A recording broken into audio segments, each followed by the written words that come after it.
Our next group of speakers, we have, as we heard, Jennifer McCabe is going to be presenting first. Jennifer is a professor of psychology at Goucher College in Baltimore since 2008, where she currently serves as department chair.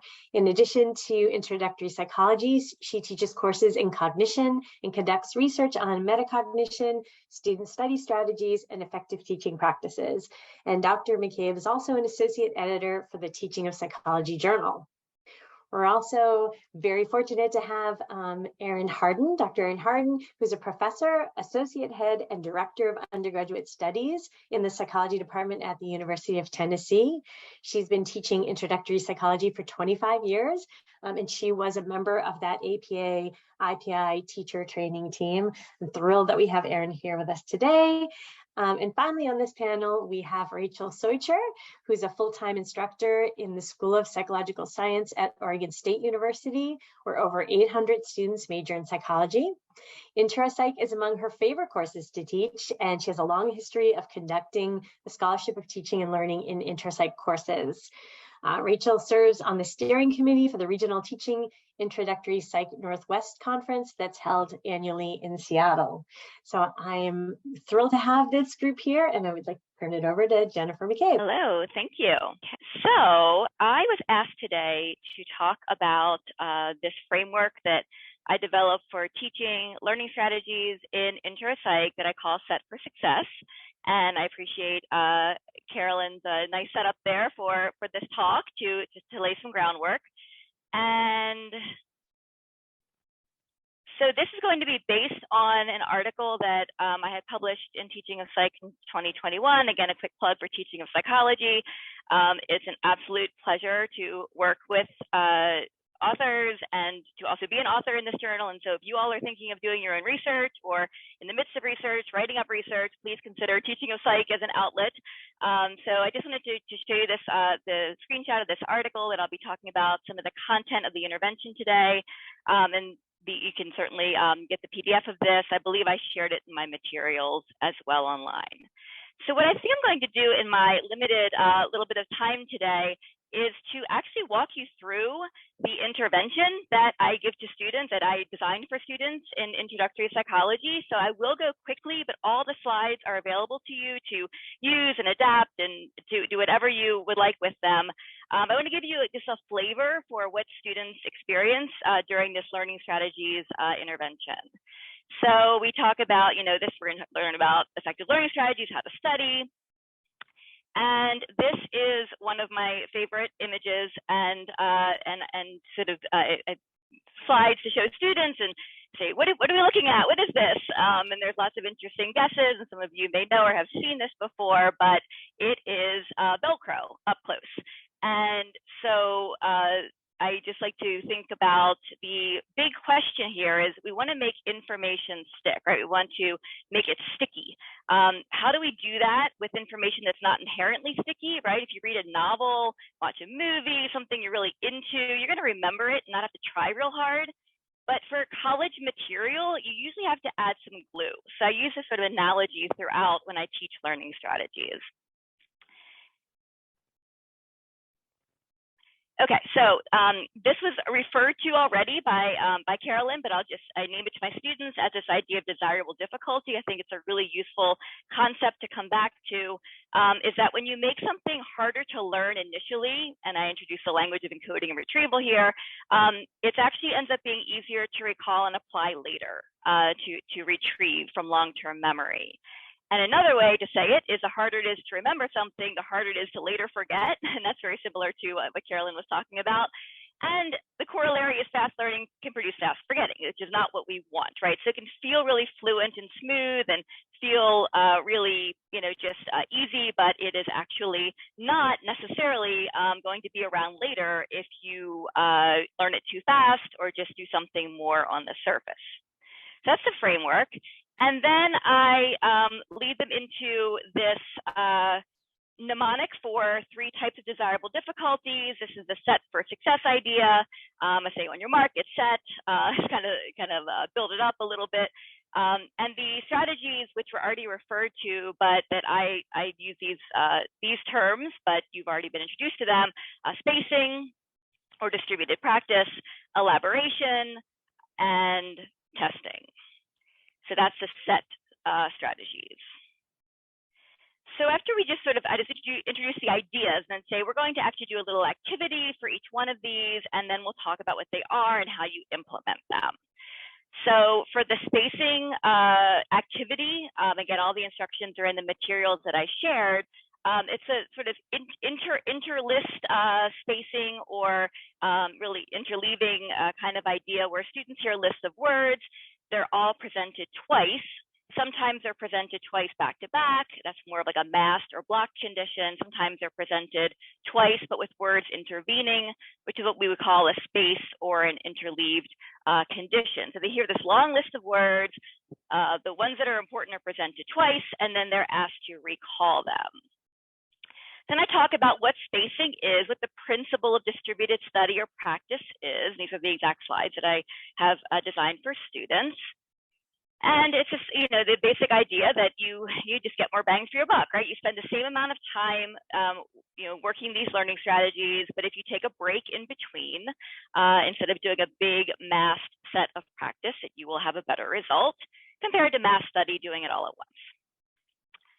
And then basically I had them look at their recall and score their own sheet for the S column. These are the words that were presented in a spaced fashion, that you saw message, maybe you saw leather, pattern, bottle, empire, then back to message. So these words in the S column had some breaks in between before you heard them a second time. These in the mass column, they were just listed back to back in the list. And then they get a score out of 8, and they do a quick show of hands who had more in the S column compared to the M column. And almost always more folks did better on the spaced words. And so I'm not going to go through all of these in depth, but you will have them in the materials. I then give them recommendations, right? Brief study sessions every day, review your notes, avoid cramming. A lot of this is time management, right? This is always a challenge. And then here's the interleaving idea of a switching among topics is another kind of recommendation that can be helpful. And then we move on to the next strategy. And now this is a basic like levels of processing, depth of processing activity, where students are asked to see what words, they have a question to answer, and the questions are either, is it in capital letters? That's kind of shallow. Does it rhyme with a word? That's sort of medium depth. And does it fit into a sentence? And that's a deeper kind of semantic meaning-based processing. So they do this activity, they see 18 words, they answer yes or no, and then they have to recall them. And then I talk about elaboration. So the basic principle is that you get a memory enhancement when you make links, when you access the meaning of material, and you again just sort of make those connections and links. That's what elaboration is all about. I introduced the idea of deep processing as the sort of terminology that's used sometimes in memory research. But really, elaboration to me feels like the core principle that I want them to come away with. So then they calculate their scores for the shallow, medium, and deep words out of 6, and you can do it as easy as a show of hands in class. How many of you had more deep compared to shallow, or something like that? Or you can have a Google form and have them submit their data and look at it in class, which is a lot of fun. Or they could just submit pieces of paper with their scores and literally calculate them out, and then be able to look at the responses, which again should show better recall for the deep processed words, the ones where you elaborated, where you access meaning. So here's some recommendations I give them. It's all about connection. So here's where I go back to my Velcro, right? You want to work the Velcro. You want to think about what you already know and figure out ways to make it meaningful and to hook it on to that prior knowledge. Questions like why and how. So that gets into the idea of self-explanation that Carolyn was talking about earlier as one of those pretty effective strategies. Using your own self-schema, self-referencing to make things personally meaningful. Using real life examples, using organizational structures like outlines, themes, concept maps, visuals and mental imagery we heard about, and then mnemonic devices. Okay, so moving on to the testing, the T is for testing activity. Actually, at the start of the class session, I have them read a passage. It's called "This Is Your Brain on Happy" is what I've used before. It's like a little article, and then half the class immediately after they read it for 4 minutes, half the class continues reading it for 4 minutes, and half the class has to put it away and then recall as much as they can for 4 minutes. So that happened at the start of class. So what we're going to come back to now is, now some time, there's been a delay, right? Some time has passed. And you are going to think back to the passage you read at the start of class. This is your brain on happy, and write down as many ideas as you can from the passage for 4 minutes, and they're not looking back at it. So this sort of the culmination of this,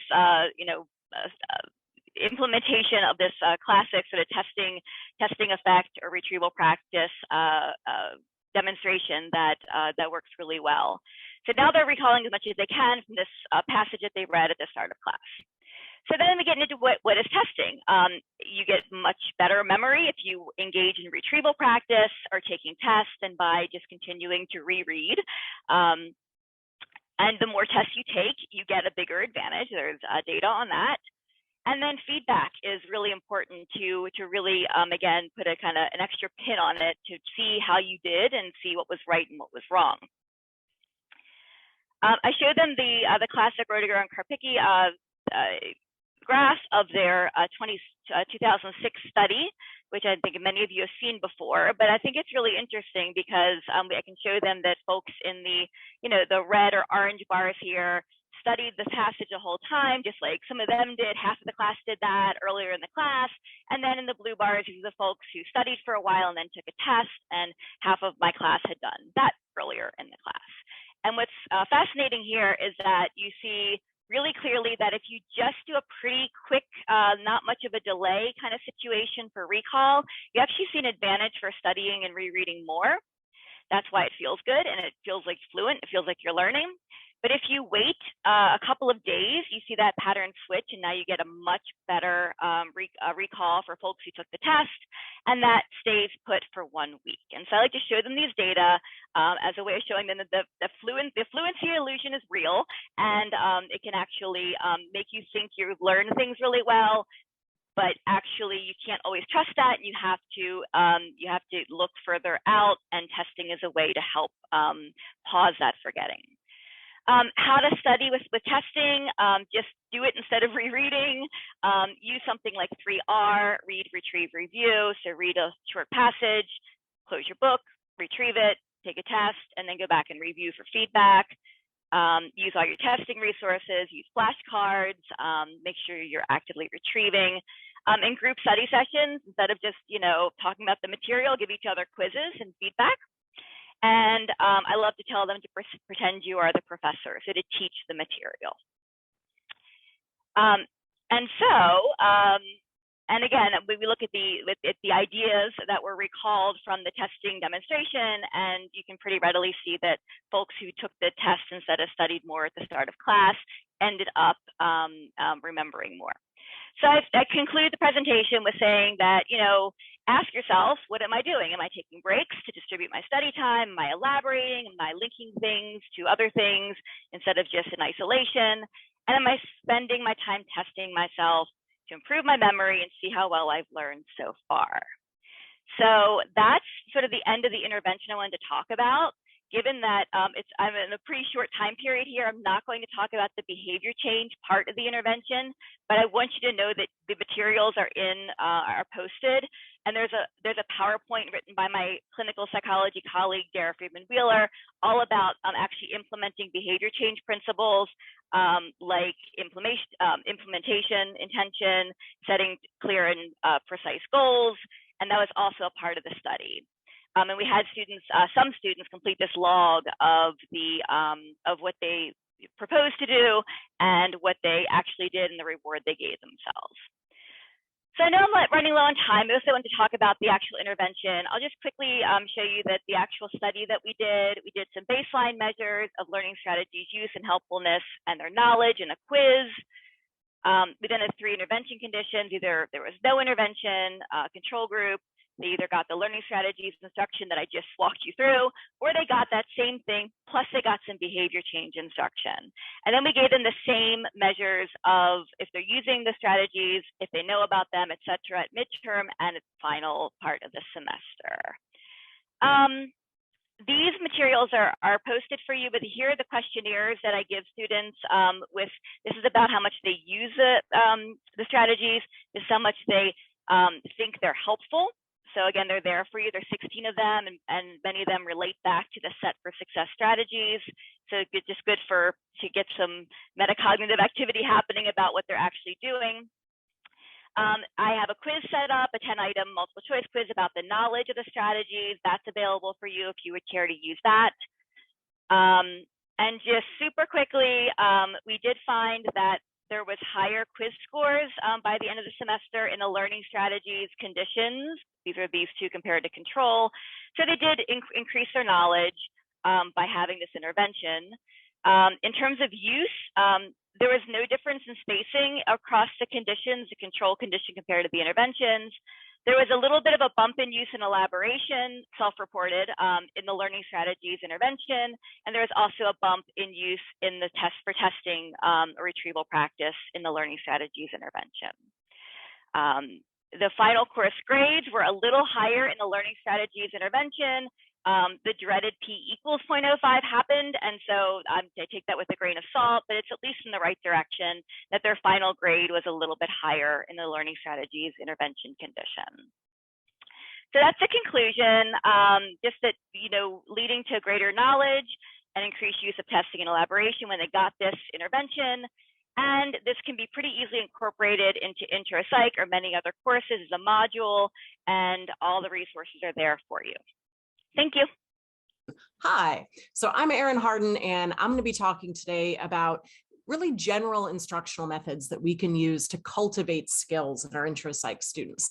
So of course, the first question we have to ask is, so what skills are we talking about here?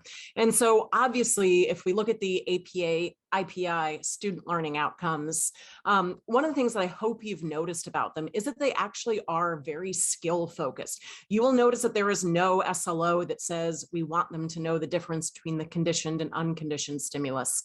What the SLOs focus on is these skills of applying the content information, really thinking critically about the content that we teach them, which is really consistent with the ideas of backward course design, that there's all this stuff that's worth students being familiar with, but what we really care is what they do with that information. And then the enduring understandings in 6 months or 6 years, what do we want our students still to know or do? And so it's really important is not the content itself, but what students do with that content. So if we want to think about students really cultivating skills in our classes, we first have to know what those skills are. And as we've said, big ones are learning effectively, thinking critically, applying the information, and then really thinking of all of the bits of content as that vehicle through which we help our students develop the skills. Okay, so how do we do this? How do we, using our class time, what methods can we use to help students cultivate skills? My computer got unplugged and it tells me it's about to die. So one method that we use is making sure that nothing dies in the middle of teaching. All right. Importantly, I want to share something that I learned about at NITOP. We've already heard about NITOP from Janelle, but a couple of years ago, Dr. Mickey Chi presented her ICAP model at NITOP. And I was really fascinated by this because it just struck me as such a really simple way to conceptualize some of our methods. And so, of course, we're all familiar with this distinction between passive and active learning. And passive learning is where students just absorb information. Active learning is where they're doing something with it. But what Dr. Chi has noted is that there are lots of different kinds of active learning.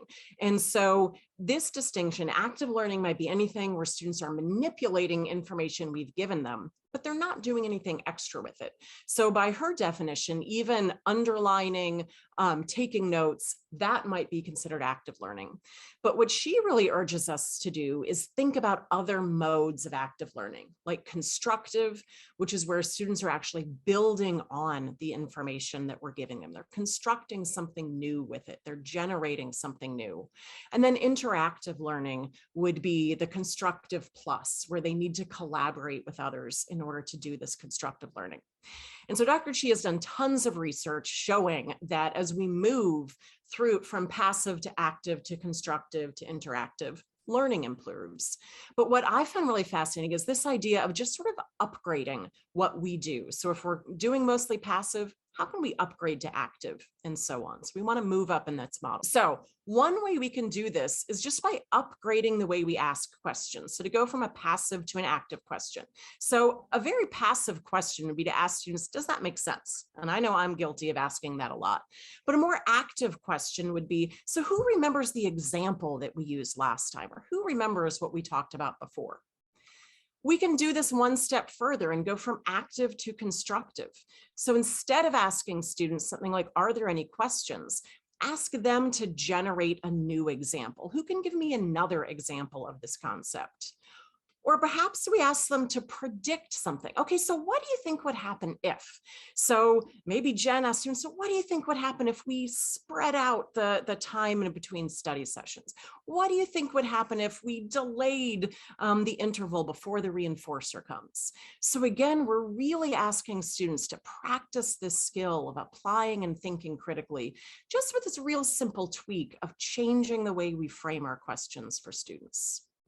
I think we can do the same thing in the way we respond to students. So when we ask students questions and they give us a correct response, a more passive response would be, that's right. But if we can get in the habit of asking students to justify their response, we're going to be having them practice these skills of self-explanation that Carolyn was just talking about, really practicing these thinking skills and metacognition. And they're going to be constructing more information.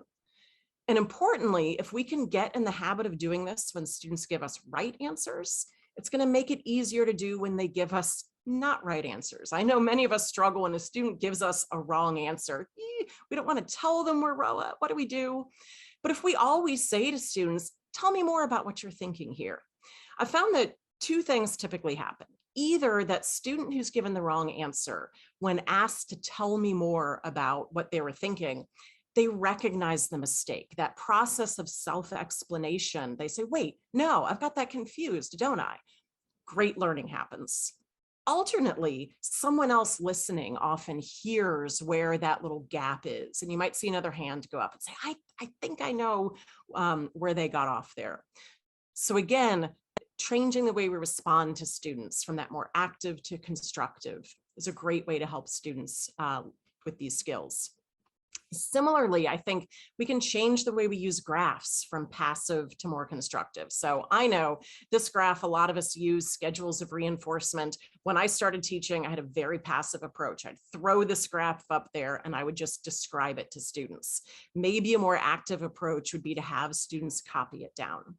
So what would a more constructive approach look like? Well, it might look like this.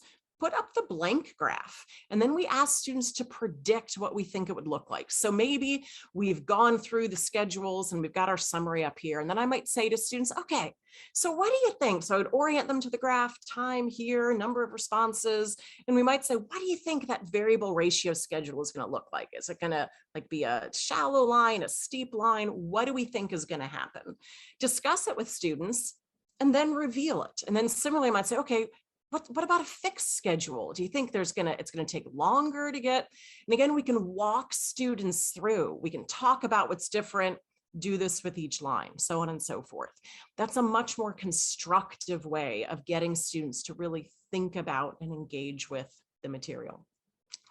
If we wanted to make it a more interactive, maybe we would do something like this, put students into groups. Maybe we just give them the descriptions of these schedules and then say, okay, in your groups, what I want you to do is draw the lines. What do you think? Talk about it.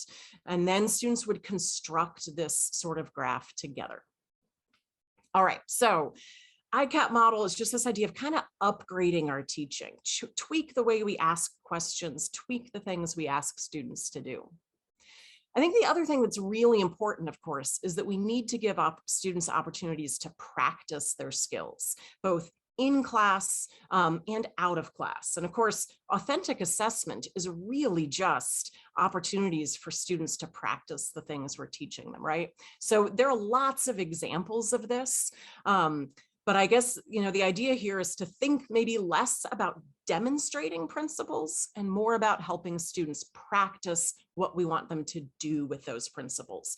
So for example, in my intro psych classes, one of my favorite activities is to actually have students create falsifiable statements. So when we talk about hypothesis testing, generating hypotheses, one of the skills I want my students to get is the ability to recognize things in the world, questions that can be answered scientifically, turning real world issues into things that maybe science has something to tell us about.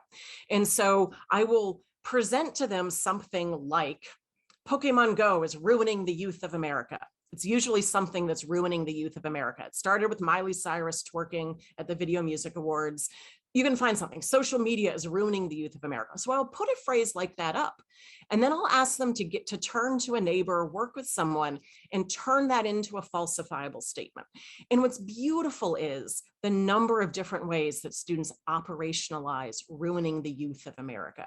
And so it's this beautiful example. Students will generate correlational sorts of questions, experimental, but you can have this rich conversation about how you can take this real world question, all of the ways of turning it into a hypothesis. Other examples, of course, actually have them design a study. If one of the skills you want students to have is to read media more critically, have them do that in class. Tell them to pull up their computers, open up BuzzFeed, bring things in yourself and have them critique things. Some other examples, I loved what Jen and Carolyn have talked about, right? That's practicing these skills, really letting them see, particularly when they do it outside of class. Shape your classmates, that's a great one. And again, we've seen an example of like designing a behavior modification plan. Assessments also help students practice skills. So if application is a skill, ask students to do it. Maybe they do reflective writing. How can you use what we learned in this unit to be more successful in your classes, in your major, in your future career, in your relationships? If students share those examples with each other, that can be collaborative. And then I think we can get creative as well. What about videos in which students actually demonstrate skills? I would much rather watch a 4-minute video of a student who's just trained their dog to do something than read about them doing it. So the ideas here, I think the important takeaways are we need to know what skills we want to foster in students. Think of the content, not as the goal, but as the vehicle through which we foster those skills. And then thinking about upgrading these really small tweaks and opportunities to practice as a way for students to develop these skills. That's what I got. Thank you. Okay, well, thank you so much for having me here today. I want to just take a few minutes, I'll probably be a little bit shorter than other folks, to let you all know about some resources that exist that are pretty much plug and play. Which means you don't have to do anything other than read about how to use it in your classroom, and then you can just pop it in where you think it fits. So there's not a lot of information in my presentation. As you can see, it's just this single screen.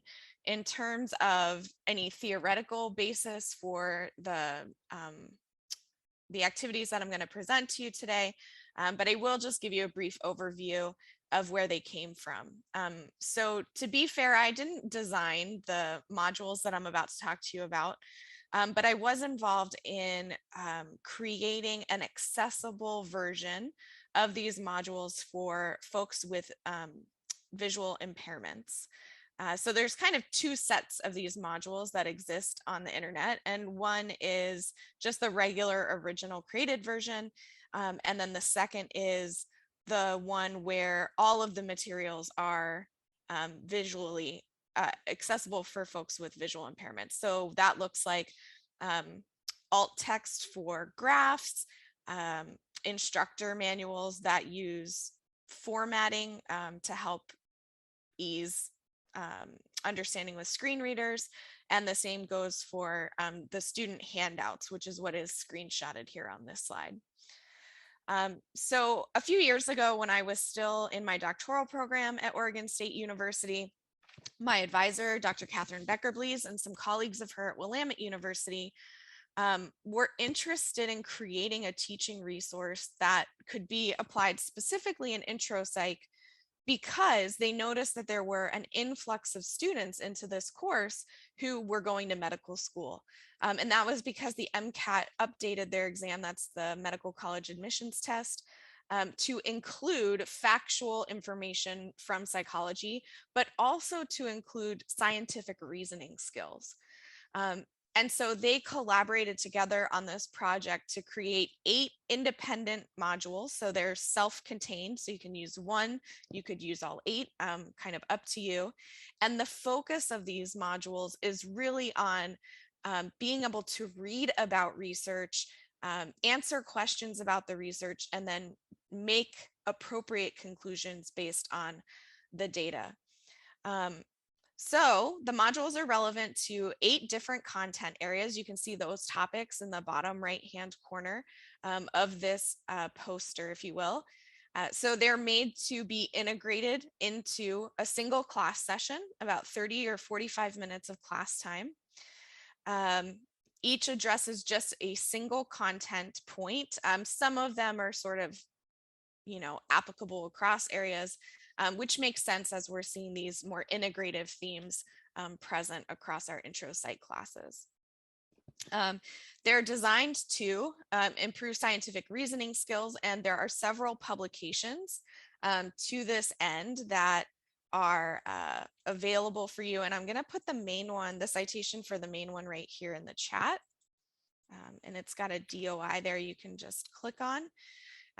So these modules actually were tested in 3 separate contexts: community college classrooms, a small liberal arts college, Willamette University, which is nearby where I'm at, which is Oregon State University. So an R1, where our intro psych classes are between 50 and 400 students in each class. So typically the model for our intro psych courses is just one large lecture room.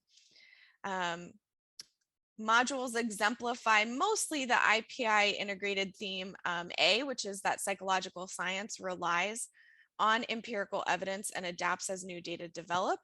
Each of the modules centers around a particular example of research and how to peel out what are the important parts of that research study and what conclusions can you draw from it. And then the accessible version of the modules, I think, demonstrates our commitment as faculty to one of the integrative themes. So I know we usually think about those integrative themes as like, what are we teaching our students about? But I think as psychologists, we also can embody some of those integrative themes as a way to model to our students what's important to us and what do we value. And integrative theme D, psychology values diversity, promotes equity, and fosters inclusion in pursuit of a more just society, as well as integrative theme G, which is about ethical principles guiding research and practice, are an example to our students of how we as professionals are committed to those values and principles. So the great thing about these modules is that each one includes 3 things. One is a full instructor guide, which is instructions to you as the faculty member about how to use the module in your classroom. This is a super detailed document. We wrote these with graduate teaching assistants in mind. So thinking about folks who probably don't have any pedagogical training or professional development in pedagogy. So there may be more detail there than you need as an experienced instructor. It also has classroom materials. This is typically in the format of PowerPoint slides that go along with the lecture that you're delivering, and then student handouts. And again, that's sort of what you're seeing here on this poster. I unfortunately couldn't make it any bigger. But the link here, teachpsych.org, both of those different types of modules, the regular version and the accessible version, are available from the STP, or Division II of APA, Society for Teaching of Psychology website.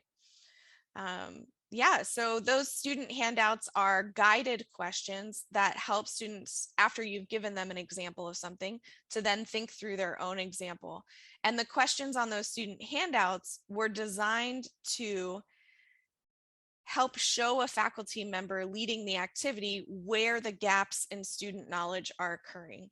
And they ask students to do things like predict the outcome, create a hypothesis, draw graphs. That's what you're seeing over here with the empty graphs, is if this is the result, what would our graphs look like to visualize that result?